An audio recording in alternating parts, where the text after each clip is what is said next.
Now, sometimes when you pray to God, he's going to pivot and you're going to be like, I need the plan, but God will pivot. I mean, this angel would have made a great politician or preacher or basketball player. He could have been in the all-star game because watch how quick he pivots. We need to know what to do. When the boy is born, what are we going to do? How are we going to raise him? How are we going to do it? How many times? You know, Manoah's full of questions, right? Of course he is. Do we need to put him in a special school? Do we need to get him a tutor? Do we need to teach him karate? Do we need to teach him jiu-jitsu? You know, should we be strict? Should we do it? What are we doing? What are we doing? And the angel said, just tell your wife right now, don't drink anything or eat anything unclean. That's all you need to know right now. The pivot. From what you think you need to know to what you really need to know. And God just, watch his footwork. See, we always want to see God's hand, but sometimes you got to watch his feet because sometimes he wants to set a different direction to say, you're not even looking at the right side of this. Watch the pivot. And when he pivots, you got to be quick to go with him and say, God, I don't want your hand. I want your face. I want to know you. I want to seek you. I want to see you. I want to feel you. I want to know you. I want to have you. I want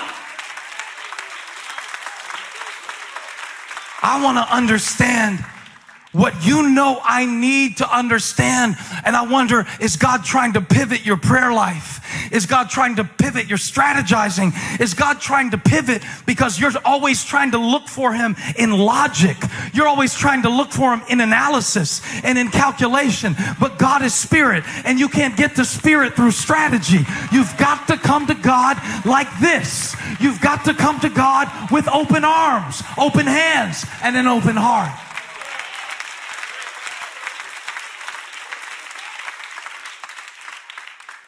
It's the pivot. It's a funny thing about a pivot, though. It's a small move, but it sets a completely different direction. Manoah, you can't handle the plan right now. You can't. My word is a lamp unto your feet, a light unto your path. Funny thing about pivot, I've been doing this all week, just studying this sermon. It's trying to get God to show me different ways to see situations and to see his will and what I think is his will and what I thought was his will. And I thought he was always doing this, but sometimes he's doing that. And they get this promise, this is from the Lord, you know. He didn't realize that at first, but he starts to sense. He starts to sense that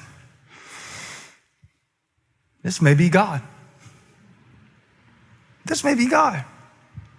Because it's too big to be anything I could do. I don't have a plan for it. I don't have a context for it. I don't know. This may be God. This is the Lord. This is from the Lord. This gift set that I have, this talent, this child that I'm raising, this is from the Lord. Somebody say, this is from the Lord. And so since it's from the Lord, then I need him to show me how to do it. But sometimes he won't answer the question that I ask. Instead, he will give me the wisdom that I need because he knows a better question.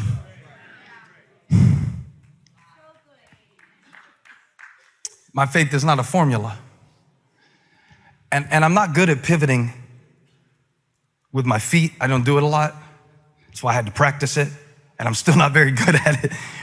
But I want to get good at it with my faith. I want to learn to pivot.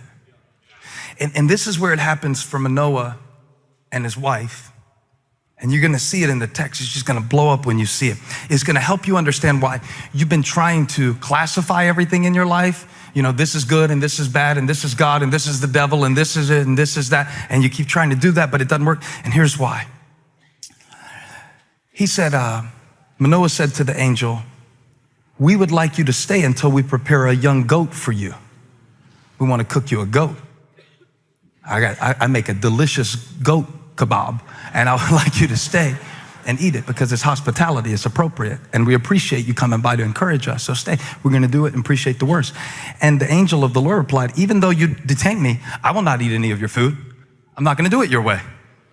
You're dealing with God now.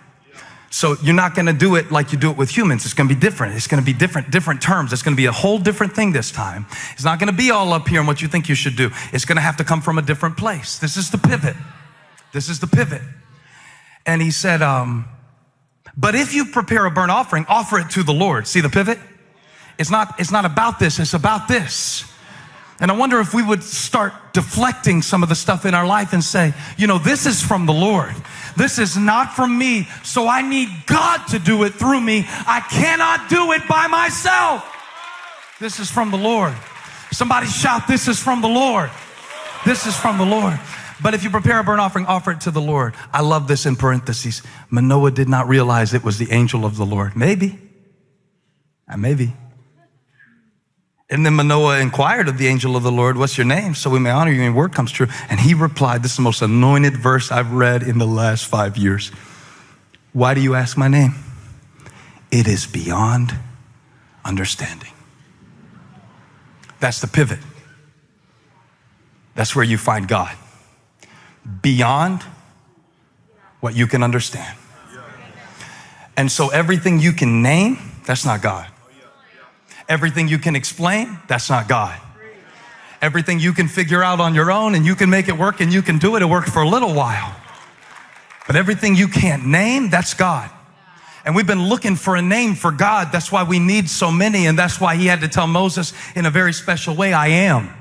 Because I need to leave room for you to know that when you get past the point of your ability to reconcile your situation, when you get beyond your ability to work it out, that's where I am. That's where I live. That's where I dwell, in the mystery, in the uncertainty, in the tension, beyond your understanding.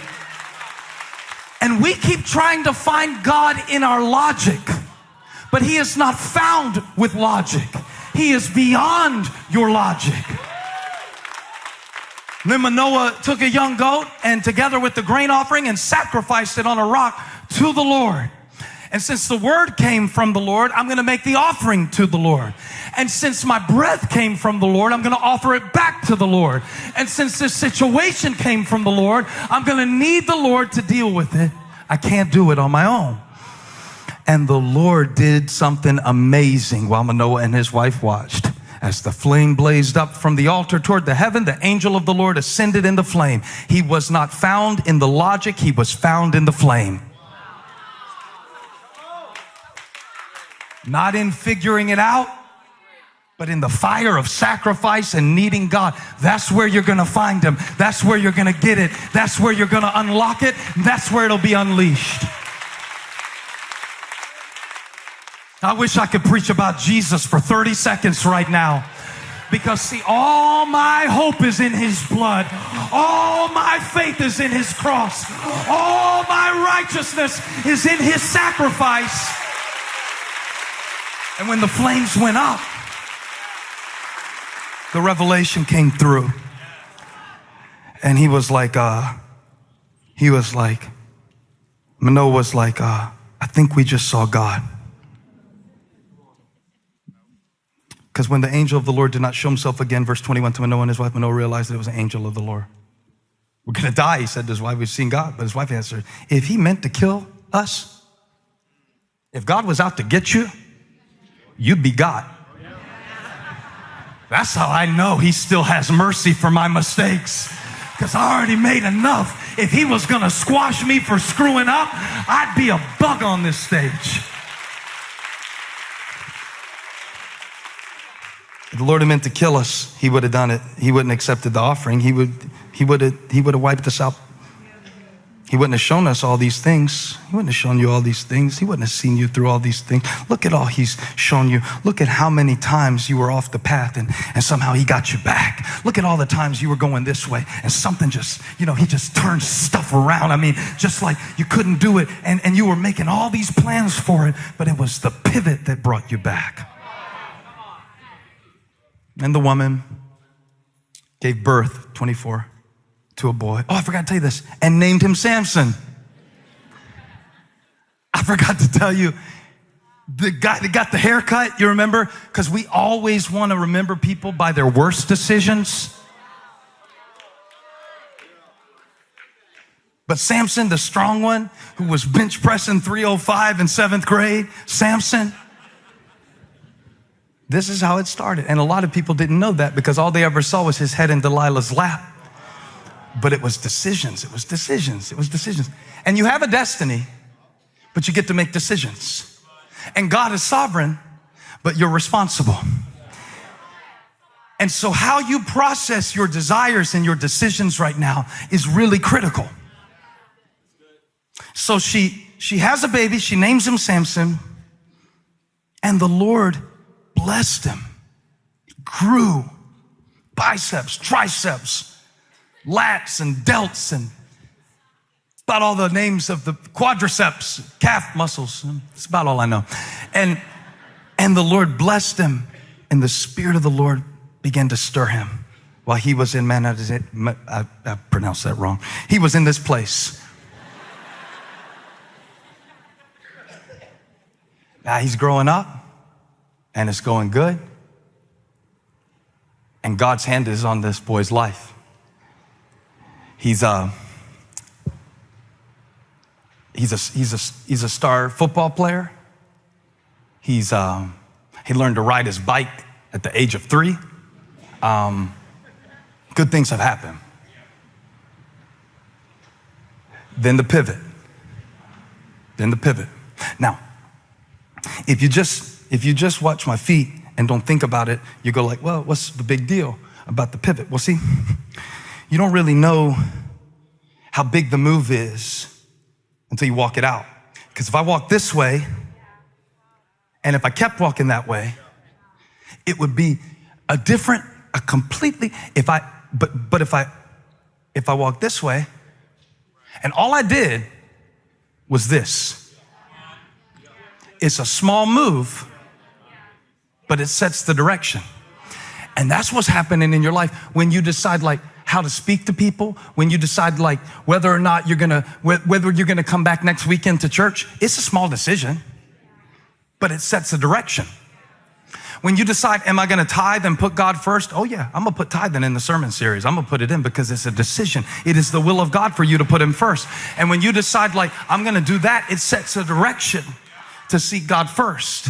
When you decide like, you know what, I'm gonna text my wife. I'm gonna text her and tell her I'm gonna be home at a certain time, and I'm actually gonna be home at that time. It's a little decision, but it sets a direction. Because when you set a direction, you know, I can count on you and you're gonna do it. When you show up and eat with your family, that's not a big decision. We want big decisions, big things from God. No, it's the pivotal decisions. It's the little things that you do that set the direction for your day and for your decade. And even for generations to come.